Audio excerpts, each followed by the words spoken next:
Everyone, मैं हूं आपकी host Shivani Yadav and here Khabar Madhya Pradesh and Glee institute of creative arts presents limelight the star talk show.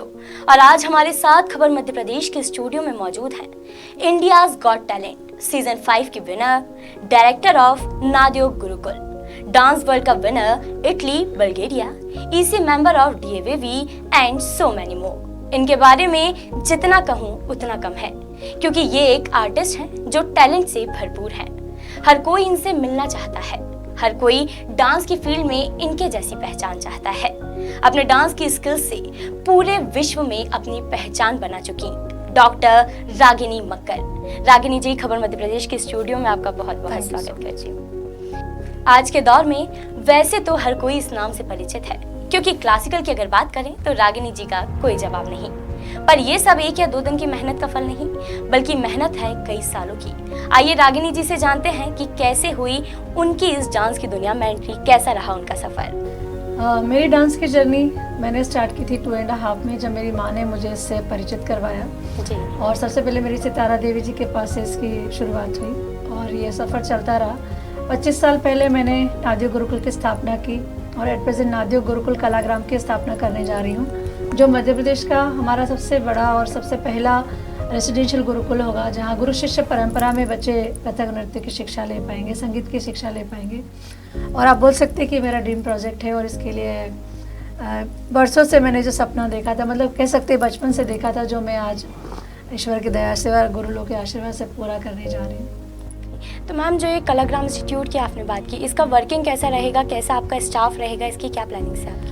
Gurukul Kalagram का working में ये है कि हम लोग 3-3 साल के लिए बच्चों को वहाँ सिलेक्शन देंगे और 3-3 साल में उन्हें इंटरनेशनल लेवल तक पहुँचाने के बाद उनको दुनिया से परिचित करवाने का एक छोटा सा कार्य करेंगे। और सबसे बड़ी बात है कि यहाँ गुरु शिष्य परंपरा में एक शिक्षण पद्धति प्रारंभ होगी। और जैसे कि आपने देखा कि पुराने समय में कृष्ण और सुदामा का जो गुरुकुल था, उस समय जो शिक्षा पद्धति थी, वो शिक्षा पद्धति वैदिक शिक्षा पद्धति से हम लोग कथक नृत्य की शिक्षा देने का एक कार्य करेंगे। साथ ही साथ दुनिया के जितने भी बड़े बड़े गुरु लोग हैं, वहाँ आके वो वर्कशॉप देंगे।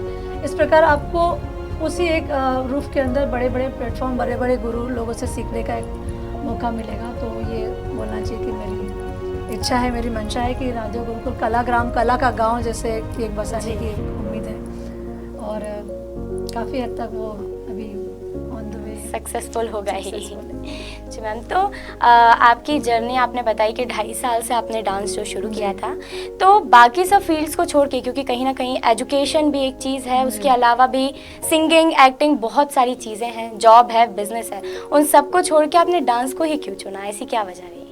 देखिए, डांस को चुनने का मतलब ये भी था कि मैं बहुत डिवाइनली कनेक्टेड हूँ और मैं बहुत स्पिरिचुअली कनेक्टेड हूँ अपने परंपरा से जी। तो मुझे लगा कि डांस से अच्छी कोई फील्ड नहीं हो सकती है जो ईश्वर को भी कनेक्ट कर दे, मेरी दुनिया को भी कनेक्ट करे, मेरे काम को भी कनेक्ट करते। जैसे कि आपने देखा होगा कि मैं अपने काम को अपनी पूजा समझती हूँ। जी बिल्कुल। तो मुझे डांस के अलावा और संगीत के अलावा ऐसी कोई चीज़ नहीं लगी जिससे मैं स्पिरिचुअली कनेक्शन रख लूँ।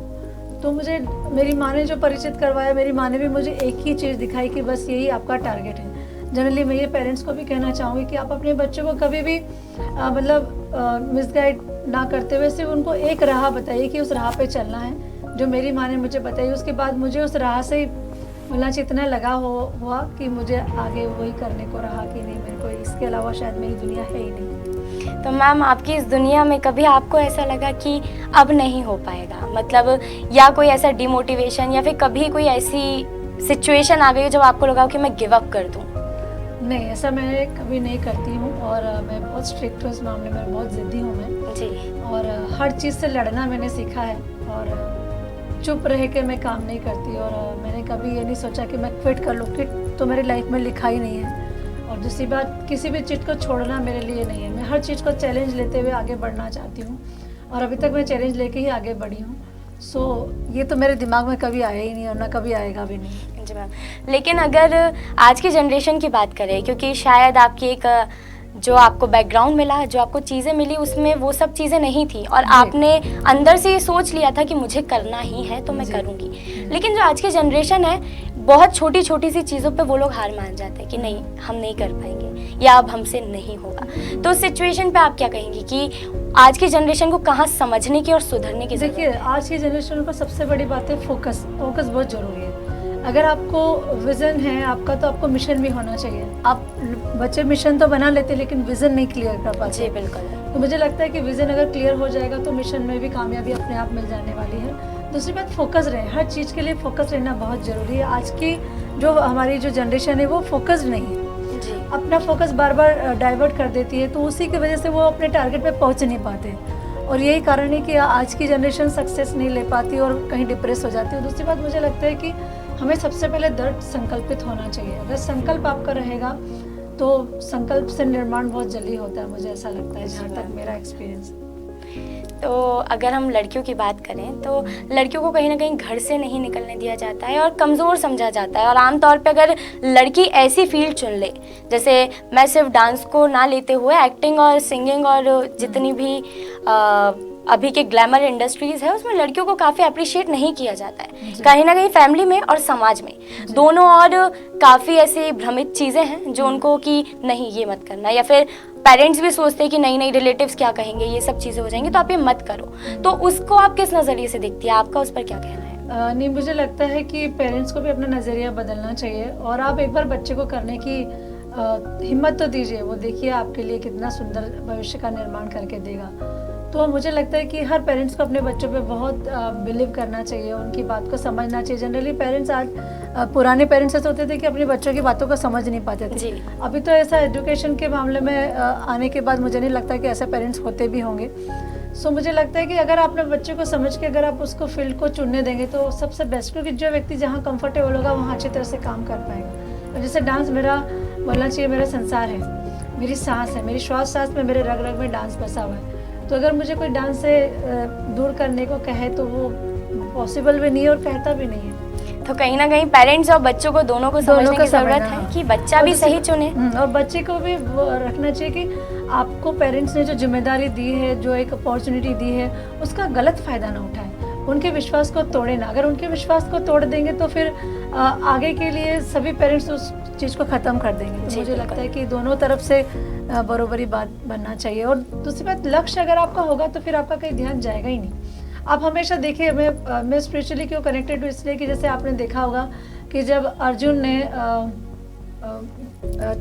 मछली के आँख में निशाना लगाया था तो उसे सिर्फ मछली की आँख दिखाई दे रही थी। तो मुझे लगता है कि आजकल के यूथ को भी अपना टारगेट दिखना चाहिए, अपना लक्ष्य दिखना चाहिए जो दिखता नहीं है। तो लक्ष्य को भेदना मतलब बहुत बड़ी बात है जो अर्जुन ने किया। तो वही चाहती हूँ कि बस अपने लक्ष्य को निर्धारित करें, तो मुझे लगता है कोई प्रॉब्लम नहीं होगी। जी मैम। तो वैसे तो हम मध्य प्रदेश की बात करें तो मध्य प्रदेश की भी और हमारे देश में भी काफ़ी डांस शोज़ होते हैं, काफ़ी ऐसे शोज़ होते हैं जो बच्चों को आगे बढ़ने का मौका देते हैं। लेकिन कहीं ना कहीं आपको लगता है कि अभी भी थोड़ी सी कमी है, जिसे बढ़ावा देना चाहिए, कहीं ऐसे शोज़ में और ज़्यादा उन्नति होनी चाहिए जिससे बच्चों को एक अच्छा प्लेटफॉर्म मिल पाए परफॉर्म करने के लिए? हाँ, ये तो बात आप कह रहे हैं। जैसे मध्य प्रदेश में भी और मध्य प्रदेश के बाहर भी जो चांसेस होते हैं, मुझे लगता है बच्चों को हर जगह पार्टिसिपेट करना चाहिए, उन्हें जाना चाहिए। जितना कंपटीशन करेंगे उतना अनुभव मिलेगा। मेरा ऐसा मानना है कि आपको एक शो हजारों अनुभव देखे जाता है, तो मुझे लगता है एक भी चांस आपको छोड़ना नहीं चाहिए। जहाँ तक पेरेंट्स का है, कभी कभी सोच लेते कि हाँ हम नया भेजा तो चलेगा, ऐसा नहीं हो तो ज़्यादा ठीक है, ये शोज़ ना करे तो ज़्यादा ठीक है। नहीं, मुझे ऐसा नहीं लगता। मेरे लिए कोई शो छोटा और बड़ा नहीं होता। अगर मुझे छोटे से अगर प्लेटफॉर्म पे भी आने को मौका मिलता है तो मेरे लिए वो जो क्षण रहता है वो एक पूजा से कम नहीं होता है, मेरी इबादत होती है वहाँ पे। तो आप सोच सकते हैं कि उसको मैं कैसे। बिल्कुल रागिनी जी।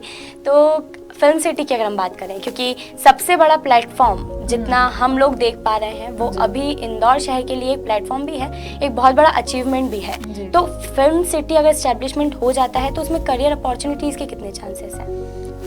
अगर फिल्म सिटी स्टेब्लिश होती है तो इसमें बहुत चांसेस हैं हमारे, और इसमें डांसर के, कोरियोग्राफर के, एक्टर्स के, अनाउंसर्स के, बहुत सारे लोगों को काम मिलेगा। और मैं तो चाहती हूँ कि ये जल्दी से ये दुनिया जो बन रही है ये बनना चाहिए, क्योंकि आज हमारा यूथ भाग रहा है, कहाँ भाग रहा है, मुंबई भाग रहा है, दिल्ली भाग रहा है। तो मुझे लगता है कि हमारा होम टाउन छोड़ के हमें भागने की ज़रूरत नहीं पड़ना चाहिए। अगर ये बन जाता है तो इससे बड़ी गोल्डन अपॉर्चुनिटी शायद मध्य प्रदेश में कहीं नहीं होगी। तो मैं बिल्कुल भगवान से प्रार्थना करती हूँ कि फिल्म स्टैब्लिशमेंट जल्दी हो फिल्म सिटी का।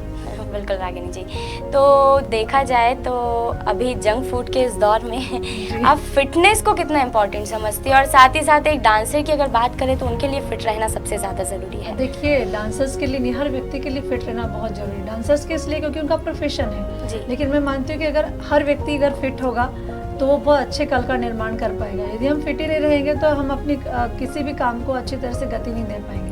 तो जैसे अभी आप मुझे देखते हैं तो मैं रोज़ सुबह 4 बजे उठ के अपना रियाज़ करती हूँ। मेरे फिटनेस पे मेरे ट्रेनर आके रोज़ मुझे 2-2 3-3 घंटा वर्कआउट करवाते हैं। ये मेरे लिए भी बहुत इंपॉर्टेंट है क्योंकि मुझे आगे के काम के लिए वो एनर्जी देता है और पावर देता है, स्ट्रिक्टनेस देता है मुझे। और मतलब बोलना चाहिए पूरा मैं अपनी बॉडी को अपडेट रख के मैं अच्छा काम कर पाती हूँ। यही मुझे खूब हैवी वेट होके या मैं कुछ ऐसे कर लेती अपनी बॉडी को तो शायद मैं अच्छी तरह से इफेक्टिवली वर्क नहीं कर पाती। संभव ही नहीं हो पाता। तो फिटनेस बहुत ही ज़्यादा ज़रूरी है। मुझे लगता है कि हर व्यक्ति को योग और ध्यान और मेडिटेशन करना चाहिए क्योंकि इससे बहुत डिवाइन हो रहा को आप कलेक्ट कर सकते हो, कैच कर सकते हो, फील कर सकते हो। तो अगर हम बात करें आज के टाइम में हर कोई सीखना चाहता है, हर किसी को कला सीखनी है, लेकिन असल में शिष्य कैसा होना चाहिए? क्योंकि गुरु शिष्य का जो रिश्ता हम पहले देखते थे, आज के दौर में वो कहीं ना कहीं पीछे छूटता जा रहा है। ना शिष्य वैसे हैं और कहीं ना कहीं